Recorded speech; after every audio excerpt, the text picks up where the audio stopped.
है top 5 Indian universities to do online MBA. क्या बात कर रहे हैं? हेलो फ्रेंड्स, मैं सुशील कुमार, आपका अपना कैरियर काउंसलर। मैं अभी तक करीब 2000 स्टूडेंट्स को हेल्प कर चुका हूं एक राइट प्रोग्राम सेलेक्ट करने में। आज की वीडियो में जिस सवाल के बारे में हम डिस्कस करेंगे वो है top 5 Indian universities to do online MBA. कौन कौन सी वो 5 टॉप यूनिवर्सिटीज हैं जो ऑनलाइन एमबीए प्रोवाइड करती हैं with a good curriculum, good student support और अलग अलग पैरामीटर्स में जो अपने आप को बेहतर कहलाती हैं इंडस्ट्री में। तो आगे बढ़ते हुए मैं आपको बता देता हूं कि इस क्वेश्चन के साथ कुछ फॉलो अप क्वेश्चंस है, जैसे कि ऑनलाइन एमबीए करना चाहिए या रेगुलर एमबीए करना चाहिए। ये बहुत बड़ा सवाल उत्पन्न होता है सभी स्टूडेंट के जहन में। उसके बाद जो दूसरा क्वेश्चन आता है वो आता है कि भाई एमबीए चाहे वो रेगुलर हो चाहे ऑनलाइन हो, वो करना किस प्रकार से है, कैसे अपना टाइम सेग्रीगेट करना है, टाइम मैनेज करना है अलग अलग एक्टिविटीज के लिए, और किसके लिए ऑनलाइन एमबीए ज्यादा बेहतर है, किसके लिए रेगुलर एमबीए ज्यादा बेहतर है। इस प्रकार से और भी बहुत सारे क्वेश्चंस आते हैं कि एलुमनाई जो बैंडविड्थ होता है, जो स्ट्रेंथ होता है, वो किसका ज्यादा होता है, प्लेसमेंट किसका ज्यादा अच्छा होता है, स्टूडेंट सपोर्ट किसका ज्यादा अच्छा होता है। तो ये भी कुछ छोटे छोटे क्वेश्चंस हैं जिनके बारे में हम डिस्कस करेंगे। तो आज की वीडियो में हम ये जानेंगे कि एमबीए एक्चुअली में करनी क्यों चाहिए। ठीक है ना। तो एक पैरामीटर ये होता है हम ना कि किसी भी यूनिवर्सिटी का करिकुलम क्या है, उसके किस करिकुलम में, स्टडी करिकुलम में जो सब्जेक्ट होते हैं कौन कौन से पढ़ाए जा रहे हैं, किस सेमेस्टर में कितने आवर्स का स्टडी टाइम है, और फैकल्टी मेंबर कैसे हैं। ऑनलाइन की हम बात कर रहे हैं तो we are coming back to that question again कि ऑनलाइन एमबीए के करिकुलम के बारे में ज्यादा फोकस करते हुए फैकल्टी मेंबर जो होंगी क्या वो सेम होंगी रेगुलर की तरह या फिर वो अलग होंगी। ठीक है ना। दूसरा पैरामीटर है फ्लेक्सिबिलिटी। कितनी फ्लेक्सिबिलिटी हमें मिलती है ऑनलाइन में, कितनी फ्लेक्सिबिलिटी हमें मिलती है रेगुलर में अपने एमबीए को करने के लिए। जैसे कि रेगुलर के अंदर क्या होता है कि आपको डेली क्लासेस जाना ही जाना है। ठीक है ना। अगर आप नहीं जा पाते हैं then you won't be able to recover that missed session. ठीक है ना। ज्यादातर यूनिवर्सिटीज में, हालांकि अब तो कुछ यूनिवर्सिटीज में ये आ गया है जो मैं बताने वाला हूं, रिकॉर्डेड सेशंस नहीं मिलते हैं। आई am talking about regular classes जो ऑफलाइन कैंपस के अंदर क्लासेस होती है। उनका कुछ आईटी इंफ्रास्ट्रक्चर इतना एडवांस डेवलप नहीं होता है। और कंपैरेटिवली अगर हम बात करें ऑनलाइन यूनिवर्सिटीज की जो ऑनलाइन कोर्स प्रोवाइड कराती हैं, चाहे वो एमबीए हो, बीबीए हो, कुछ भी हो, उनका आईटी इंफ्रास्ट्रक्चर बहुत स्ट्रांग होता है। वो जो स्टूडेंट लाइव लेक्चर मिस कर देता है उनको रिकॉर्डेड लेक्चर भी देते हैं। तो इससे क्या साबित होता है कि हम अपने खुद के पेस में, खुद की स्पीड में अपना एमबीए कर सकते हैं विद मोर फ्लेक्सिबिलिटी ऑनलाइन में। ठीक है ना। अब आगे बढ़ते हुए तीसरे पैरामीटर के बारे में बात कर लेते हैं। कॉस्ट इफेक्टिव कितना है, कौन सा। ऑनलाइन कॉस्ट इफेक्टिव ज्यादा होता है बशर्ते ऑफलाइन के। ऑफलाइन के अंदर apart from the normal fee structure जो आप स्कूल को देते हो, कॉलेज को देते हो, उसके अलावा भी दूसरे कॉस्ट फैक्टर्स ऐड हो जाते हैं, जैसे कि आपका ट्रैवलिंग कॉस्ट। ठीक है ना। जैसे कि आपका कोई कॉलेज में फेस्ट हो रहा है, कोई फेस्टिवल हो रहा है, कुछ हो रहा है, उसके लिए आपको एक्स्ट्रा चार्ज देना पड़ता है, ईटीसी। ठीक है ना। और आप ऑब्वियसली जब आप जाते हो तो अपना टाइम भी इन्वेस्ट करते हो, फिजिकली अपनी एनर्जी भी इन्वेस्ट करते हो, वो भी एक तरीके से मैं कॉस्ट में ही एड अप करूंगा। ठीक है ना। क्योंकि तो आपको कंपैरेटिवली 3 चीजें एड अप करनी पड़ती हैं। वहीं कंपैरेटिवली अगर हम बात करें ऑनलाइन की, तो ऑनलाइन में क्या होता है कि आपको सिंपली अपना पोर्टल, जो भी स्टूडेंट पोर्टल जिस भी यूनिवर्सिटी से आप कर रहे हो, आपको दे देते हैं whenever you are having time. 24 घंटे में जब आपको टाइम है, अर्ली मॉर्निंग है, लेट इवनिंग है, मिड डे है, जब आपको लॉग इन करिए, refer to your studies, refer to your lecture, you are good to go. ठीक है ना। लाइव लेक्चर अटेंड कर रहे हैं, वेल एंड गुड, अपनी क्वेरी लाइव अपने लेक्चर फैकल्टी मेंबर से रिजॉल्व करा सकते हैं। रिकॉर्डेड कर रहे हैं तो भी कुछ यूनिवर्सिटीज ऐसी हैं जो बहुत एडवांस लेवल का आईटी इंफ्रास्ट्रक्चर डेवलप कर चुकी हैं कि आप डायरेक्टली अपनी फैकल्टी मेंबर से तब भी कनेक्ट कर सकते हैं। ठीक है ना। तो ये कॉस्ट इफेक्टिवनेस होती है। अगर हम एक्चुअली फाइनेंशियल्स की बात करें, प्राइस की बात करें, तो आपका जो ऑनलाइन कोर्स होता है, डिपेंडिंग कौन सी यूनिवर्सिटी से आप कर रहे हैं, 1 लाख से लेके 4 लाख तक आपका जाता है। वहीं अगर आप रेगुलर की बात करें तो आपका वो 2.5 लाख अराउंड से लेके वो 10 लाख तक भी जा सकता है, ठीक है ना, और इससे ज्यादा भी हो सकता है कई बार, ठीक है। अब हम दूसरे पैरामीटर पे आ जाते हैं, किसको ऑनलाइन करनी चाहिए, किसको रेगुलर करनी चाहिए।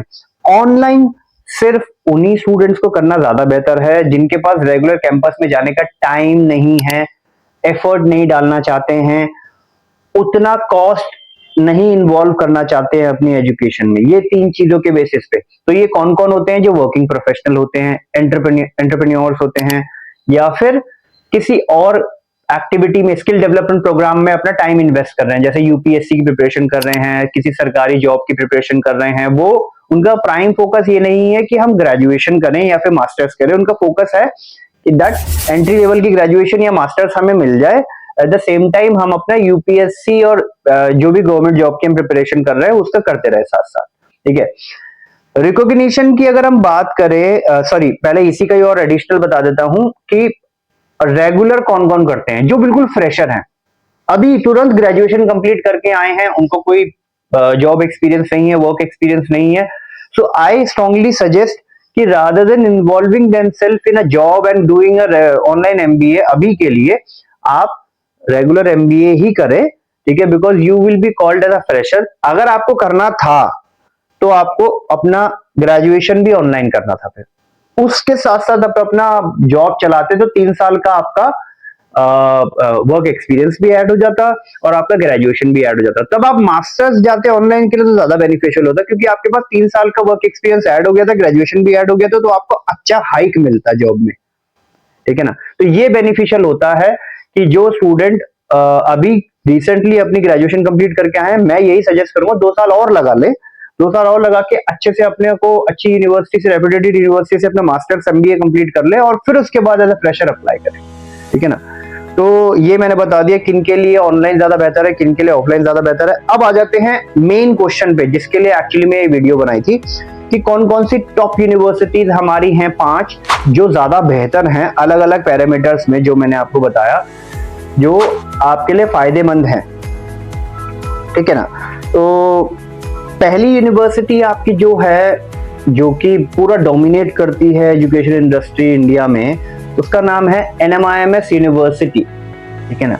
पहले इसका नाम NMIMS यूनिवर्सिटी, हर यूनिवर्सिटी के अंदर एक अपना ऑनलाइन डिस्टेंस लर्निंग स्कूल होता है, वो खुद में एक यूनिवर्सिटी नहीं होती। जैसे कि एमिटी का भी एमिटी स्कूल ऑफ बिजनेस है, मणिपाल का भी मणिपाल डिस्टेंस लर्निंग स्कूल है। तो ऐसे ही NMIMS का एक खुद का ऑनलाइन कोर्सेज के लिए स्कूल है, जिसको बोलते हैं शॉर्ट फॉर्म में NCDOE, NMIMS centre for distance and online education, ठीक है ना, ऑफ ऑनलाइन एजुकेशन। तो ये है, पहले ये कहलाता था NGASC, NMIMS global access school for continuing education, ठीक है ना। तो आई होप आपको अवेयरनेस होगी, 2023 में कुछ प्रॉब्लम आ गया था NMIMS के साथ, वो अक्सर होता है, जो स्टूडेंट ज्यादा इंटेलिजेंट होता है, क्लास टीचर उसको ही ज्यादा क्रिटिसिज्म कर दिया ताकि वो और ज्यादा निखर के आए। तो 2023 में कुछ रेगुलेटरी रिलेटेड इशू कुछ हो गया था, because NMIMS was doing too good. कुछ NMIMS की तरफ से चीजें रह गई थी फुलफिल करने के लिए, तो वो फुलफिल किया दोबारा। अब 2024 में NMIMS is back with full power, ठीक है। तो अगस्त 2024 से NMIMS is again on the track to take online MBA and BBA admission. तो इसके बारे में और बात करते हुए, स्पेशलाइजेशंस इसकी बहुत सारी हैं। पहले फीस स्ट्रक्चर के बारे में बात कर लेते हैं। 2,10,000 से लेके 2,20,000 से लेके इसका 4 लाख तक का MBA जाता है, डिपेंडिंग आप कौन सा स्पेशलाइजेशन, कौन सा स्ट्रीम ले रहे हैं। स्पेशलाइजेशन इसमें 5 हैं, फाइनेंस, मार्केटिंग, आपका ऑपरेशंस एंड डेटा साइंस है, और आपका HR है, ह्यूमन रिसोर्स मैनेजमेंट है, बिजनेस मैनेजमेंट है। ये 5 आपके हैं। यहाँ पे भी एक क्वेश्चन उत्पन्न होता है कि हम कौन सा स्पेशलाइजेशन लें। हमने यूनिवर्सिटी तो फाइनल कर लिया, अब स्पेशलाइजेशन कौन सा लें। वो स्पेशलाइजेशन हम आपको 1-to-1 इंटरैक्शन में आपका प्रोफाइलिंग आइडेंटिफाई करते हुए आपको सजेस्ट करेंगे, कौन सा फ्रूटफुल रहेगा, ठीक है ना, कौन सी स्पेशलाइजेशन से आपको डिजायरेबल जॉब मिलेगी, ठीक है। इसमें प्लेसमेंट असिस्टेंस NMIMS यूनिवर्सिटी जो है आपको देती है। इसके अंदर एल्यूमिनाई स्टूडेंट को अलग से, जैसे कि naukri.com, monster.com का पोर्टल होता है, उस प्रकार से आपको पोर्टल मिलता है। वेरीफाइड एम्प्लॉयर्स जो है वैकेंसी इसमें पोस्ट करती हैं। आप उसमें अप्लाई कर सकते हैं। ये एलुमनाई जब आप बन जाएंगे तब आपको मिलता है, और आपका स्टूडेंट पोर्टल हमेशा एक्टिव रहता है थ्रू आउट। ऐसा नहीं है कि आपने कंप्लीट कर लिया तो बचेगा, नहीं। अच्छा, इसके फीचर्स, यूनिवर्सिटी के और डिटेल्ड फीचर्स के रिलेटेड मैं एक और वीडियो बनाऊंगा, क्योंकि इसमें और ज्यादा जो है ना लॉन्ग डिस्कशन मैं नहीं बता सकता हूँ, और यूनिवर्सिटीज के बारे में भी हमें इसके बारे में बात करना है। अब आ जाते हैं मेन फोकस की एवरेज प्लेसमेंट कितना होता है। एवरेज प्लेसमेंट जो एनएमआईएमएस यूनिवर्सिटी का रहा है वो रहा है 8.5 लाख। ठीक है, अगर मैं बोलूं डेटा के हिसाब से 2021 में एनएमआईएमएस यूनिवर्सिटी का जो हाईएस्ट प्लेसमेंट था वो था 18 लाख रुपए। ऑनलाइन एमबीए की मैं बात कर रहा हूँ, ठीक है ना, बशर्ते वो स्टूडेंट जो है ना एक्सपीरियंस हो। पर वो जो 18 लाख वाला पैकेज वाला स्टूडेंट था, ऑब्वियसली वो काफी एक्सपीरियंस थे, 7-8 साल का उनको एक्सपीरियंस था। एमबीए कंप्लीट करने के बाद उनका जो पैकेज हमने एनएमआईएमएस यूनिवर्सिटी ने लगवा के दिया वो था 18 लाख रुपए का। अब आगे बढ़ते हैं दूसरी यूनिवर्सिटी की तरफ। एक बहुत ही यूनिक यूनिवर्सिटी है। तो बेसिकली मैं इस वीडियो के माध्यम से ना आपको ना थोड़ा सा ऐसी यूनिवर्सिटी बताने की कोशिश कर रहा हूं जो आपने बहुत कम सुनी होगी और बहुत हाईली रेपुटेटेड है। ठीक है, तो उसके यूनिक फीचर्स, यूनिक स्पेशलाइजेशंस जो आज तक आपने कहीं और सुने ही नहीं होंगे, इसीलिए मैं वो स्पेसिफिक लेके आया हूं, सिर्फ वो 5 यूनिवर्सिटीज आपके लिए। इसमें क्या है, हाईली रेपुटेटेड वर्ड मैंने एक यूज किया। इस हाईली रेपुटेटेड वर्ड को जब यूज किया जाता है जब कोई यूनिवर्सिटी अलग अलग पैरामीटर्स में अपने अच्छा कोड ऑफ कंडक्ट दिखाती है। ठीक है, किसको? अपने स्टेक होल्डर्स को। ठीक है ना, स्टेक होल्डर्स कौन है? जैसे कि यूजीसी, यूनिवर्सिटी ग्रांट कमीशन है, ठीक है ना, स्टूडेंट्स हैं, कितना पास आउट रेशियो इसका रहा है, ये सारी चीजें। ठीक है ना। अब आगे बढ़ते हुए जो दूसरी यूनिवर्सिटी के बारे में मैं बता रहा था वो यूनिवर्सिटी है university of petroleum and energy studies. ठीक है ना। आगे बढ़ने से पहले मैं पिछली यूनिवर्सिटी का एग्रीडेशन बता देता हूँ। मैंने बोला रेपुटेशन जो होती है वो अलग अलग पैरामीटर्स पे होती है, गवर्नमेंट के पैरामीटर्स पे। तो कौन कौन से वो रेगुलेटरी बॉडीज है जो किसी भी यूनिवर्सिटी को अच्छा, मीडियम या खराब बोलती है? तो वो है जैसे कि यूनिवर्सिटी ग्रांट कमीशन मैंने आपको बता दिया, एनआईआरएफ होता है। एनआईआरएफ क्या होता है? नेशनल इंस्टीट्यूट रैंकिंग फ्रेमवर्क होता है। उसके बाद होता है नैक। नैक क्या होता है? नेशनल असेसमेंट एग्रीडेशन काउंसिल होता है। ऐसे 2-3 और हैं, जैसे एआईसीटी अप्रूवल है या नहीं है, ये और बहुत सारे रेगुलेटरी इंडियन गवर्नमेंट बॉडीज हैं जो किसी भी यूनिवर्सिटी को अच्छा, मीडियम, खराब बोलते हैं। इससे रिलेटेड भी मैं एक और अलग वीडियो बनाऊंगा, डिटेल्ड इंफॉर्मेशन उसके अंदर दूंगा। ठीक है ना। तो एनएमआईएमएस यूनिवर्सिटी वो A+ एग्रीगेटेड है, डीम टू बी यूनिवर्सिटी है। डीम टू बी यूनिवर्सिटी अलग एक स्टेटस होता है जो सबको नहीं मिलता है। ठीक है, और एनआईआरएफ रैंकिंग इसकी बहुत अच्छी है, आप खुद जाके चेक कर सकते हैं। NAAC aggregate, NAAC A+ ranking है इसकी, A+ is the highest grade. ठीक है ना। तो इसमें मार्क्स मिलते हैं यूनिवर्सिटी को आउट ऑफ 4 सीजीपीए, तो 3.92 इसका सीजीपीए है। अब आगे चल जाते हैं यूनिवर्सिटी ऑफ पेट्रोलियम के बारे में आपको बता रहा था। University of petroleum and energy studies, जैसा कि नाम है वैसे ही इसके स्पेशलाइजेशन बहुत यूनिक है। यूपीईएस इसे बोलते हैं शॉर्ट फॉर्म में। ठीक है, इसकी जो ऑनलाइन कोर्स की फीस है वो अराउंड 2 लाख है, और इसके स्पेशलाइजेशन बहुत यूनिक है, जैसे कि MBA in oil and gas management, आपने नहीं सुना होगा। कोई भी, मुझे नहीं लगता, एज पर माय नॉलेज, कोई भी university MBA in oil and gas पढ़ाती होगी। ठीक है ना। तो power management, MBA in power management मुझे नहीं लगता कोई पढ़ाता है। Logistic and supply chain management कुछ लोग पढ़ाते हैं। फिर उसके बाद जेनेरिक आ जाते हैं, जैसे कि finance, marketing, HR, operations, digital business, international business, ये है जो आपको मिल जाते हैं ऑलमोस्ट हर जगह। इसमें भी डिजिटल बिजनेस आपको कहीं नहीं मिलेगा। ठीक है। एवरेज प्लेसमेंट पैकेज इसका है 6.5 लाख का। ठीक है ना। एग्रीडेशन अगेन ये नैक ए है, A+ नहीं है, यूजीसी रिकॉग्नाइज्ड है, और एनआईआरएफ रैंकिंग इसकी विद इन 100 है। आप जाके चेक कर सकते हैं क्योंकि टाइम टू टाइम वो चेंज होती रहती है। ठीक है ना। तो मैंने इसका ऑलमोस्ट आपको सारी चीजें कवर करके बता दी है। काफी अच्छी यूनिवर्सिटी है, बहुत यूनिक है। देहरादून में इसका कैंपस है। ठीक है ना, बहुत ब्यूटीफुल कैंपस है। अब आगे बढ़ते हैं तीसरी यूनिवर्सिटी की तरफ। Shoolini university Himachal based university है, और इसकी जो फीस है अराउंड 1,20,000 रुपीज है। स्पेशलाइजेशन जो इसके आ जाते हैं फाइनेंस, मार्केटिंग। यूनिक स्पेशलाइजेशन जो है हेल्थ केयर मैनेजमेंट है, एग्री बिजनेस मैनेजमेंट है। इसकी सबसे अच्छी चीज क्या है जो यूनिक है, जो कहीं पे भी नहीं मिलती है? पे आफ्टर प्लेसमेंट का ऑप्शन इसमें मिलता है। 1,20,000 रुपए का एमबीए में आप एनरोल करते हो तो आपको नॉर्मल एमबीए मिलता है जिसमें प्लेसमेंट की गारंटी नहीं मिलती है। अगर आप 80 80,000 रुपए का एक कोर्स होता है, उसकी फीस 1,20,000 है, पर 80,000 आपको ड्यूरिंग एमबीए में आप पे करनी पड़ेगी। रिमेनिंग जो 40,000 है वो जब आपका प्लेसमेंट गारंटी करवा देगी यूनिवर्सिटी, उसके बाद आपको वो 40,000 रुपए पे करने हैं। एवरेज प्लेसमेंट जो इसका पैकेज होता है वो 6 to 6.5 लाख होता है अराउंड, ठीक है। एग्रेडेशन इसका यूजीसी रिकॉग्नाइज्ड है फॉर ऑनलाइन एमबीए। मेरे ख्याल से नैक का आई am not updated, around a है, और ये रिसर्च बेस्ड यूनिवर्सिटी है। एनआईआरएफ रैंकिंग इसकी विद इन 100 है, बहुत अच्छी एनआईआरएफ रैंकिंग है इसकी। आगे बढ़ते हैं दूसरी यूनिवर्सिटी के लिए। चौथी यूनिवर्सिटी है DY Patil university Pune. Confuse मत होइएगा, डीवाई पाटिल यूनिवर्सिटी नवी मुंबई भी है। So I am not talking about Navi Mumbai DY Patil university, I am talking about DY Patil university Pune, ठीक है। ये सभी यूनिवर्सिटीज को शॉर्टलिस्ट करने का मैंने आपको पहले ही बताया कि इनके अंदर कुछ यूनिकनेस है, हटके है कुछ, ठीक है ना। इसलिए मैं आपको ये यूनिवर्सिटीज बता रहा हूँ, करने के लिए बहुत सारी हैं, एग्रेडेशन बहुत टॉप क्लास है। तो डीवाई पाटिल यूनिवर्सिटी पुणे का जो एमबीए का फीस है वो अराउंड 1,90,000 है, डिपेंडिंग कि आप कौन सा स्पेशलाइजेशन लेते हैं। स्पेशलाइजेशन वही नॉर्मल स्पेशलाइजेशन तो है ही, अपार्ट फ्रॉम दैट इसमें बहुत लंबी लिस्ट है स्पेशलाइजेशन की, आपको वेबसाइट चेक करनी पड़ेगी इनकी। अगर हमसे 1-to-1 डिस्कशन करके जानना चाहते हैं तो वो भी बुक कर सकते हैं फ्री काउंसलिंग सेशन में।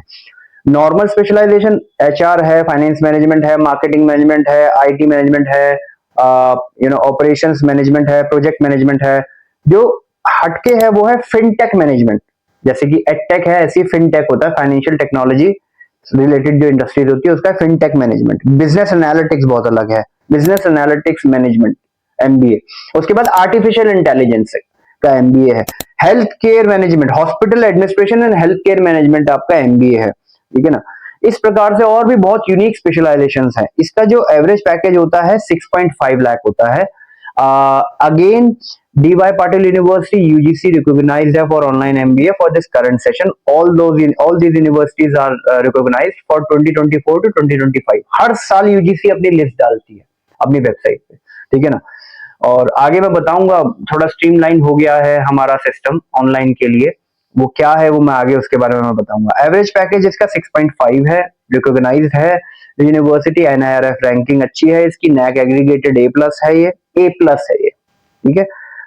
लास्ट यूनिवर्सिटी जो है जो कि काफी अच्छी परफॉर्म कर रही है इस टाइम पे in terms of providing student support, वो है Manipal university Jaipur. Very good university I must say.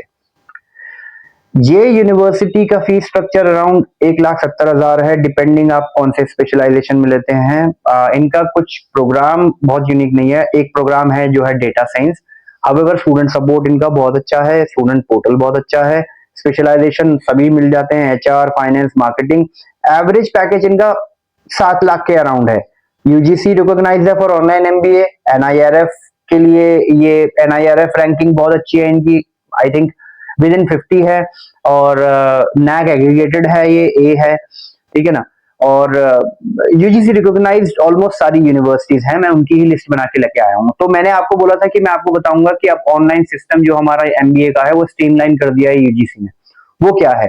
वो है आप सभी स्टूडेंट के एबीसी आईडी को डीईबी आईडी के साथ इंटरलिंक कर दिया है। अगर आपको किसी भी रिकॉग्नाइज्ड यूनिवर्सिटी में एडमिशन लेना है तो आपको अपनी डीईबी आईडी जनरेट करनी पड़ेगी। उससे रिलेटेड मैं आगे नेक्स्ट एक और वीडियो डिटेल में बनाऊंगा, आप उसको देखिएगा, उसका मैं लिंक यहाँ पे भी डाल दूंगा, ठीक है ना। डीईबी आईडी का फुल फॉर्म, वो कैसे बनता है, क्या होता है, आधार अपार ID I mean ABC ID क्या होता है, उसके बारे में भी बताऊंगा, अपार आईडी के बारे में भी बताऊंगा, ठीक है ना। सो गाइस आई थिंक आप लोगों को ये काफी हेल्पफुल वीडियो लगी होगी। आपकी सारे मैक्सिमम क्वेश्चंस मैंने कवर करने की कोशिश की है इसमें। Apart from this, online MBA के लिए अच्छी यूनिवर्सिटी फिर भी आपको नहीं समझ में आ रही है तो आप मेरे से कनेक्ट कर सकते हो 1-to-1। I will be really happy to help you, ठीक है। तो इसमें से 5 में से अगर मैं कोई एक यूनिवर्सिटी आपको शॉर्टलिस्ट करके टॉप बताऊं, वो है NMIMS यूनिवर्सिटी, बहुत अच्छी यूनिवर्सिटी है, ठीक है। कोई भी क्वेश्चन हो आप कमेंट में डाल सकते हैं। All the best, happy study.